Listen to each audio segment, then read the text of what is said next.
Good. Fortunately, I have we big just shift? ears so you can block the sun. You good?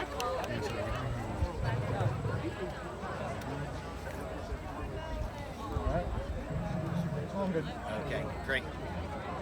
All right, start off with the easy question for those who may not know who you are. Just say and spell your first and last name for us. I'm State Representative Eric Nelson, Nelson, and I represent the Greensburg area, the 57th District in Westmoreland County. Tell us a little bit of how you came about knowing about this little rally tonight. Well, actually the owners reached out through our legislative page and through Facebook because Friday evening they got shocking news right before their season was going to begin that everything was getting shut down. So the owners, Mindy and Josh, Mindy reached out, I called her Saturday, and we said, hey, let's get people together, let's get voices heard, and you know, let's hopefully be able to still have a season for these kids. With summer going on, kids are still playing, some kids are still having summer activities. How important is it that you guys push to even have fall and winter activities going on for these kids? You know, there's two things. One is a reality that sports are going on and have been going on, and these kids are shifting from soccer to baseball to basketball, now to hockey and fall sports, and they need structure across the board. It doesn't matter where you stand on the virus. We all know that isolationism and chaos and confusion are bigger enemies to young people than the COVID is itself. And these kids need a shared sense of purpose.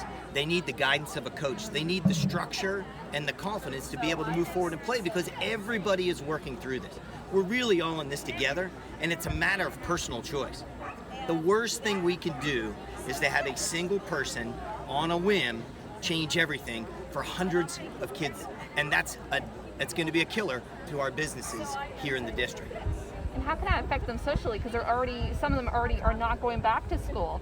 Everything's going to be online. So how important is it that they still can get out and socialize with their friends? Well, I'm a father of 6.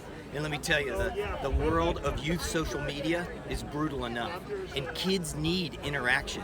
They need that structure, and they need to know that they can work together for a common purpose. When you separate them and set them apart, the very brutal world of social media is eating some of these kids up. We had a suicide already at Hempfield High School this year for a girl who would have been a senior. And we just don't need that type of isolationism. Parents should be allowed a choice. Guys, do you have anything else? Is there anything else that you wanted to add that maybe we didn't ask? Yes, I think a key component too, you know, we're talking about the kids, but we also have to look at the facility. We have thousands and thousands of square feet, private investment, that this facility is going to close and unfortunately not be able to open, because if we don't have a place for our kids to go, then once again, they're without a sport, they're without a season. And these business owners, small business can work safely too.